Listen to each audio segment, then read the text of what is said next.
आज हम बात करेंगे आजादी के उस ऐतिहासिक सफर की जो 1857 की क्रांति से शुरू होकर 2025 के इस गौरवपूर्ण स्वतंत्रता दिवस तक पहुंचा है।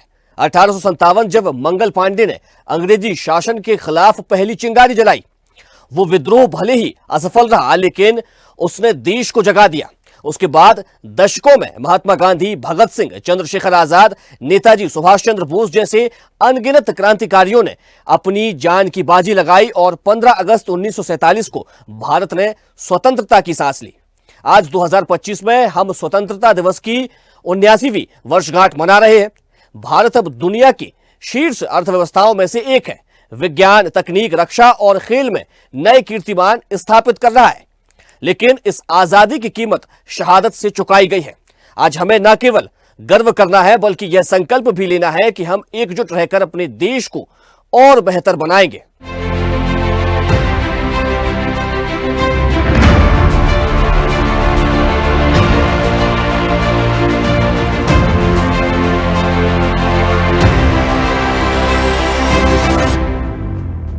अठारह जब एक सिपाही ने अपनी राइफल उठाकर इतिहास को जगा दिया।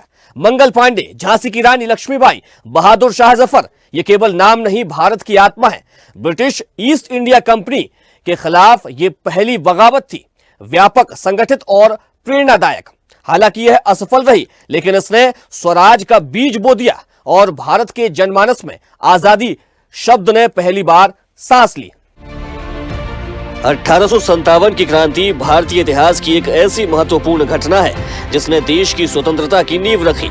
इसे भारत का पहला स्वतंत्रता संग्राम, सिपाही विद्रोह या 1857 का महान विद्रोह भी कहा जाता है। यह विद्रोह केवल एक सैन्य विद्रोह नहीं था, बल्कि यह भारतीय समाज के विभिन्न वर्गों, सिपाही, किसान, जमींदार, राजघराने और आम जनता का एक सामूहिक विरोध था जो ब्रिटिश ईस्ट इंडिया कंपनी के अन्यायपूर्ण शासन के विरुद्ध भड़क उठा। ये कारण राजनीतिक, सामाजिक, धार्मिक, आर्थिक और सैन्य सभी स्तरों पर फैले हुए थे। लॉर्ड डलहौजी द्वारा लागू की गई डॉक्ट्रिन ऑफ लैप्स नीति के कारण कई देशी रियासतों को जबरन ब्रिटिश साम्राज्य में मिला लिया गया। झांसी, सातारा, नागपुर और अवध जैसी रियासतें इसका शिकार बनी। इससे भारतीय राजाओं और शासकों में आक्रोश पैदा हुआ। अंग्रेजों की कर प्रणाली ने किसानों को तबाह कर दिया। दस्तकारों और कारीगरों के पारंपरिक व्यवसाय को ब्रिटिश आयातित माल ने खत्म कर दिया। भारी टैक्स, बिचौलियों का शोषण और जमींदारी प्रणाली ने आम जनता को निराश और क्रोधित कर दिया। अंग्रेजों द्वारा भारतीय समाज में जबरन सामाजिक सुधार लाने की कोशिशें, जैसे सती प्रथा का उन्मूलन, विधवा पुनर्विवाह कानून, अंग्रेजी शिक्षा और ईसाई मिशनरियों की गतिविधियां भारतीय समाज के एक बड़े हिस्से को धर्म और परंपराओं के संकट में डालती थी। वहीं भारतीय सिपाहियों को अंग्रेज अधिकारियों से बराबरी का व्यवहार नहीं मिलता था। उन्हें कम वेतन, पदोन्नति के सीमित अवसर और भेदभावपूर्ण नीतियों का सामना करना पड़ता था। नई एनफील्ड राइफल की कारतूस जिसे मुंह से काटना पड़ता था और जिनमें गाय और सुअर की चर्बी होने की अफवाह थी, विद्रोह की सीधी वजह बनी। क्रांति की शुरुआत 10 मई 1857 को मेरठ से हुई, जब 85 भारतीय सिपाहियों को कारतूस का इस्तेमाल न करने पर सजा दी गई, जिसके बाद सिपाहियों ने मेरठ छावनी में विद्रोह कर दिया और दिल्ली की ओर कूच किया। वहां उन्होंने अंतिम मुगल सम्राट बहादुर शाह जफर को भारत का सम्राट घोषित कर दिया। दिल्ली, जो लंबे समय से ब्रिटिश हुकूमत का प्रतीक बन चुकी थी, अब विद्रोहियों का केंद्र बन गई। 1857 का विद्रोह तेजी से उत्तर भारत, मध्य भारत और पूर्वी भारत में फैल गया। इसका नेतृत्व विभिन्न क्षेत्रों में अलग अलग भारतीय नेताओं ने किया। झांसी में रानी लक्ष्मीबाई ने अत्यंत वीरता और साहस के साथ झांसी की रक्षा की। उन्होंने महिलाओं की सेना बनाकर अंग्रेजों को कड़ी टक्कर दी। तो नाना साहेब पेशवा ने कानपुर में विद्रोह का नेतृत्व किया। उनके सेनापति तात्या टोपे ने रणनीतिक युद्ध कौशल से अंग्रेजों को कई स्थानों पर पराजित किया। वहीं लखनऊ में बेगम हजरत महल ने अवध में ब्रिटिशों के खिलाफ मोर्चा संभाला। उन्होंने नवाब वाजिद अली शाह के बेटे को उत्तराधिकारी घोषित किया और ब्रिटिश सत्ता को चुनौती दी। तो बिहार में भी क्रांति की मशाल धधकने लगी। कुंवर सिंह, जो उस समय 80 वर्ष के बुजुर्ग थे, उन्होंने अंग्रेजों के विरुद्ध युद्ध का नेतृत्व किया और उन्हें कई मोर्चों पर चुनौती दी। भारतीय वीरों की क्रांति से घबराई अंग्रेजी सरकार ने इस विद्रोह को कुचलने के लिए अपनी पूरी ताकत झोंक दी। उन्होंने कई टुकड़ियां भेजी और भारतीयों के बीच फूट डालने की नीति अपनाई। बहुत से भारतीय राजा और रजवाड़े जैसे हैदराबाद के निजाम और ग्वालियर के सिंधिया अंग्रेजों के साथ मिल गए।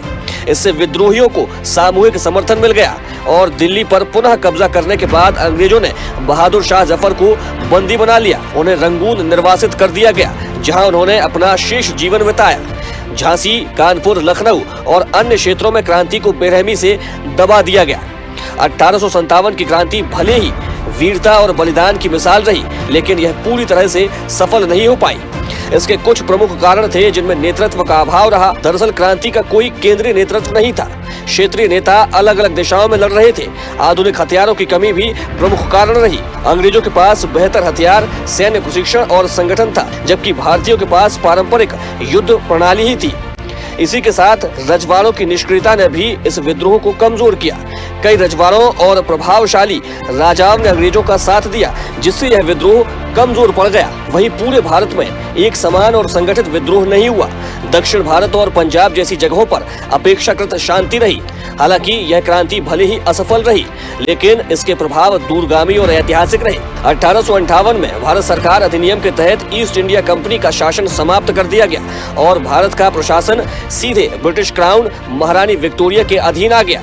सेना में पुनर्गठन, भारतीय सैनिकों की संख्या कम कर दी गई और ब्रिटिश सैनिकों की संख्या बढ़ाई गई। भारतीय सिपाहियों को तोड़ने और उन्हें एकजुट न होने देने के लिए जातिगत और धार्मिक आधार पर सेना का गठन किया गया। वहीं ब्रिटिश सरकार ने रियासतों को भरोसा दिलाया कि भविष्य में उनकी सत्ता और उत्तराधिकार में हस्तक्षेप नहीं किया जाएगा। जन चेतना का विकास 1857 के विद्रोह ने भारतीयों के मन में स्वतंत्रता की लौ जगा दी। इसके बाद राष्ट्रवाद की भावना धीरे धीरे बढ़ी और एक संगठित स्वतंत्रता संग्राम का आधार बना। 1857 की क्रांति भारतीय इतिहास में एक मील का पत्थर है। यह भारत की आजादी की पहली संगठित कोशिश थी। भले ही यह विद्रोह अपने लक्ष्य को प्राप्त न कर सका, लेकिन इसने पूरे देश में यह भावना भर दी कि विदेशी शासन के विरुद्ध खड़ा हुआ जा सकता है। यह क्रांति वीरता, बलिदान और संघर्ष की अमर गाथा है, जिसने आगे चलकर भारत के स्वतंत्रता आंदोलन की नींव रखी। वो आग जो 1857 में सुलगी थी, 1905 में अंगार बनी और 1940 तक जलती रही। सत्ता की ईंटें हिलती रही, तख्त गिरते रहे और भारत जागता रहा। 1905 से 1940 ये वो 35 वर्ष हैं जब 1905 से 1940 ये वो 35 वर्ष हैं जब भारत के स्वतंत्रता संग्राम ने आकार लिया, धार पकड़ी और सीधे ब्रिटिश साम्राज्य के सीने पर चोट की।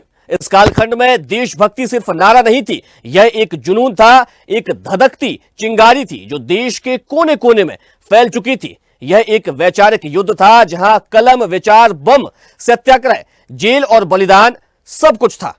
लॉर्ड कर्जन द्वारा 1905 में बंगाल का विभाजन सांप्रदायिक आधार पर किया गया था, हिंदू मुस्लिम एकता को तोड़ने की साजिश। लेकिन यही चाल उल्टी पड़ गई। पूरे देश में आंदोलन भड़क उठा। स्वदेशी और बहिष्कार अब सिर्फ आंदोलन नहीं, बल्कि लोगों का संकल्प बन गया। विदेशी वस्त्रों की होली जलाई गई, खादी का संदेश गांव-गांव फैला।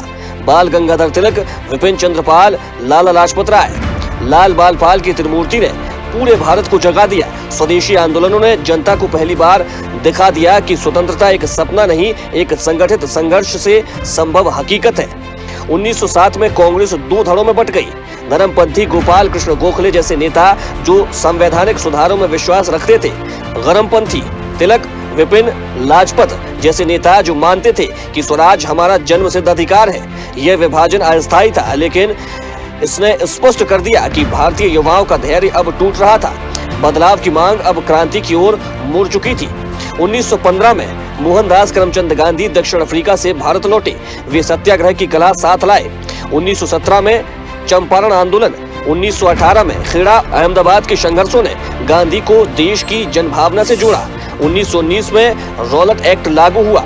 बिना मुकदमे की गिरफ्तारी की अनुमति, गांधी ने इसका खुला विरोध किया। और फिर 13 अप्रैल 1919 अमृतसर का जलियांवाला बाग नरसंहार, जनरल डायर की गोलियों ने निहत्थे हजारों भारतीयों को मौत के घाट उतारा। पूरा देश सुलग उठा। लोगों को एहसास हो गया कि अंग्रेज सिर्फ शासक नहीं, जल्लाद हैं। 1920 और 1922 में असहयोग आंदोलन अंग्रेजी हुकूमत की नींव हिलाने वाला तूफान साबित हुआ। गांधी ने कांग्रेस को एक जन आंदोलन में बदल दिया। उन्होंने कहा, अंग्रेज हमारी अनुमति से शासन कर रहे हैं, हम सहयोग करना बंद कर दें तो राज ढह जाएगा। और पूरा देश उनके साथ हो गया। सरकारी स्कूल, कॉलेज, अदालतों का बहिष्कार, विदेशी वस्त्रों की जगह खादी, असहयोग, बहिष्कार, स्वराज्य का उद्घोष, गांव-गांव में चरखा चलने लगा, गली-गली में सत्याग्रह गूंजने लगा। लेकिन 1922 में चौरी चौरा कांड के बाद गांधी ने आंदोलन वापस ले लिया। इसने कई युवाओं को हताश किया, लेकिन उनमें एक नई सोच जन्मी, क्रांति की राह। 1923 से 1930 में क्रांतिकारी धारा का विस्फोट हुआ। बम, गोली और आजादी का जुनून गांधी की अहिंसा की नीति के साथ साथ भारत में एक समानांतर विचारधारा आकार ले रही थी। क्रांतिकारी आंदोलन में भगत सिंह, चंद्रशेखर आजाद, राजगुरु, सुखदेव, इन नौजवानों ने साफ कह दिया, हम अंग्रेजों को उनके ही तरीके से जवाब देंगे। 1929 भगत सिंह और बटुकेश्वर दत्त का असेंबली में बम फेंकना, नारा इनकलाब जिंदाबाद। भगत सिंह का ट्रायल सिर्फ एक केस नहीं था, वह ब्रिटिश न्याय व्यवस्था के खिलाफ एक राजनीतिक संदेश था। जेल में उन्होंने किताबें पढ़ी, भूख हड़ताल की और फांसी को हंसते हुए गले लगाया। 23 मार्च 1931 भगत सिंह, राजगुरु और सुखदेव को फांसी, लेकिन क्रांति अब रुकने वाली नहीं थी। जब ब्रिटिश साम्राज्य डगमगा रहा था, तब भारत ने आजादी के लिए आखिरी और सबसे निर्णायक संघर्ष किया। 1940 से 1947 तक का यह दौर बलिदान, संघर्ष, कूटनीति और इतिहास निर्माण का काल था। 1939 में ब्रिटेन ने जब जर्मनी के खिलाफ युद्ध की घोषणा की, तो भारत को भी युद्ध में शामिल कर लिया गया, बिना भारतीय नेताओं की सहमति के। इससे कांग्रेस भड़क उठी। कांग्रेस के सभी प्रांतीय मंत्रिमंडलों ने त्यागपत्र दे दिया। इस मौके को मुस्लिम लीग ने भुलाया। 23 मार्च 1940 को लाहौर प्रस्ताव पारित कर पाकिस्तान की मांग पहली बार औपचारिक रूप से रखी गई। अब भारत की राजनीति दो समानांतर रास्तों पर चल रही थी। एक ओर कांग्रेस थी जो अखंड भारत की स्वतंत्रता चाहती थी, दूसरी ओर मुस्लिम लीग जो विभाजन की मांग को लेकर अडिग थी। वहीं द्वितीय विश्व युद्ध के दौरान ब्रिटेन को भारत की जरूरत थी।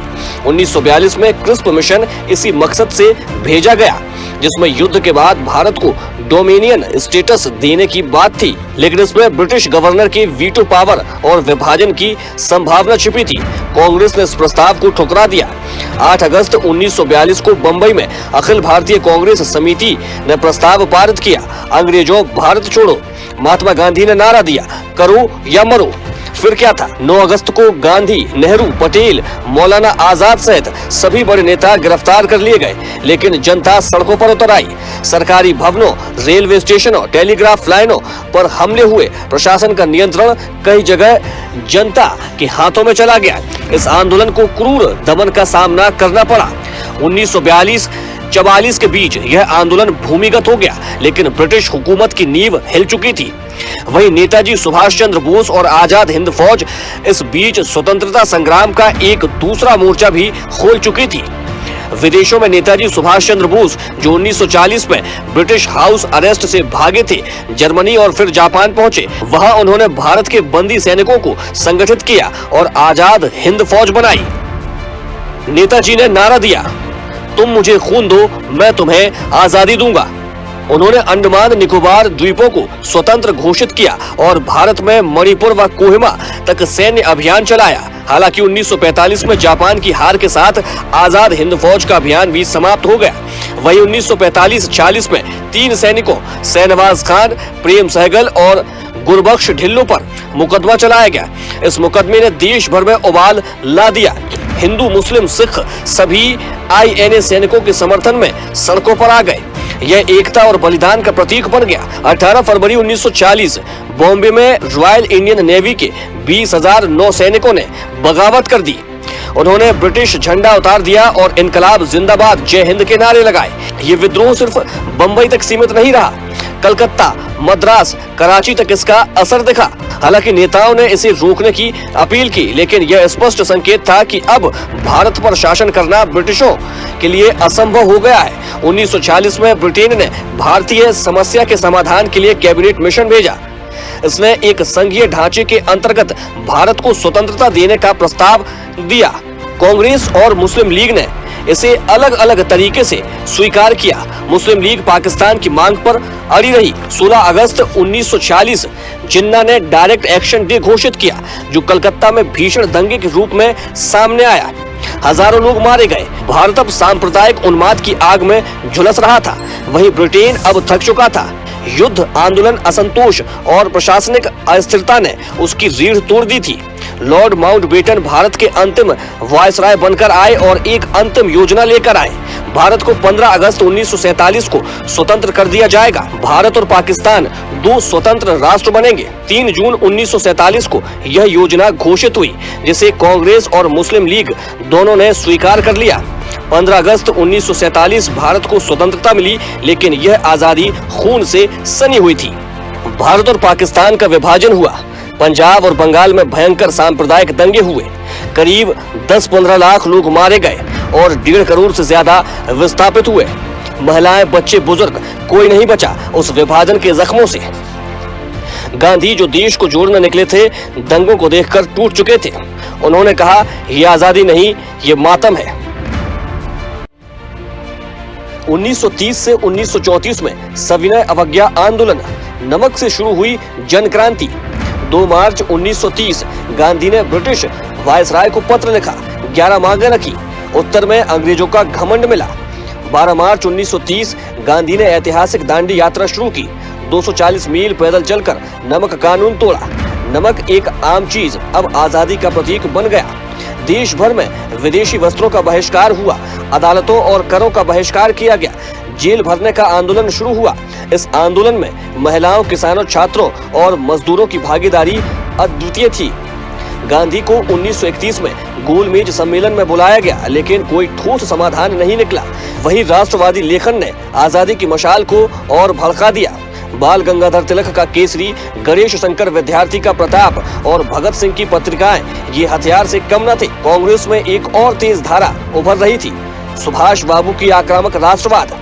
उन्होंने कहा, तुम मुझे खून दो, मैं तुम्हें आजादी दूंगा। 1939 में उन्होंने गांधी जी से वैचारिक मतभेद के बावजूद कांग्रेस अध्यक्ष पद का चुनाव जीता, लेकिन अंग्रेजों के विरुद्ध सीधी टक्कर के लिए उन्होंने फॉरवर्ड ब्लॉक की स्थापना की। 1940 करो या मरो की पूर्व पीठिका अब स्वतंत्रता की मांग एक आग्रह नहीं, अल्टीमेटम बन चुकी थी। 1940 में गांधी जी ने घोषणा की, यदि अंग्रेजों ने सत्ता नहीं सौंपी तो अब भारत एक निर्णायक लड़ाई के लिए तैयार होगा। दूसरे विश्व युद्ध का दौर चल रहा था। ब्रिटिश साम्राज्य कमजोर हो रहा था। भारतीय नेताओं ने इसे अवसर माना। 1905 से 1940 यह वो कालखंड है जिसने भारत की आत्मा को झकझोर कर जागृत किया। यह वह युग है जब स्वराज्य की कल्पना ने संघर्ष का रूप लिया, आंदोलन बना और फिर जन क्रांति में बदल गया। असहयोग से नींव हिलाई गई। क्रांतिकारियों ने खून से इनकलाब लिखा। गांधी ने जन जन को संगठित किया। 15 अगस्त 1947 जब भारत के 12 बजे जवाहरलाल नेहरू ने कहा, at the stroke of midnight hour when the world sleeps India will awake to life and freedom, तब एक गुलाम देश ने अपनी पहली सांस आजादी की हवा में ली। गांधी जी उस दिन दिल्ली में नहीं थे, न कोई जश्न मना रहे थे। वे कलकत्ता में दंगों के बीच शांति की मशाल बने खड़े थे। 1940 से 1947 के बीच भारत का स्वतंत्रता संग्राम एक निर्णायक युद्ध में बदल चुका था। क्रांति, आंदोलन, कूटनीति और शांति, हर रास्ते से भारत ने अंग्रेजों को चुनौती दी। सुभाष के सैनिकों की बगावत हो या गांधी का सत्याग्रह, सबने मिलकर अंग्रेजी हुकूमत की नींव उखाड़ दी। लेकिन इस स्वतंत्रता की कीमत विभाजन और खून की नदियों से चुकानी पड़ी।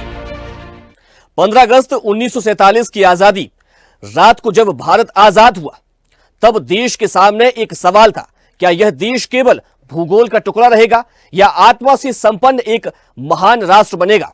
यह सवाल पिछले 79 वर्षों में हमने अपने इतिहास में बार बार पूछा और हर बार उत्तर देने की कोशिश की।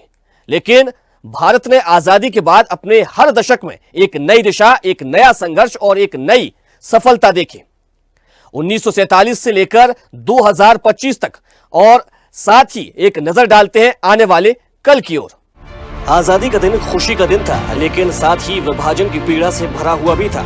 लगभग 15 लाख लोग मारे गए, 1.5 करोड़ से ज्यादा विस्थापित हुए, सांप्रदायिक दंगे हुए, देश की सीमाएं अनिश्चित थी और सबसे अहम, भारत के पास संसाधनों की भारी कमी थी।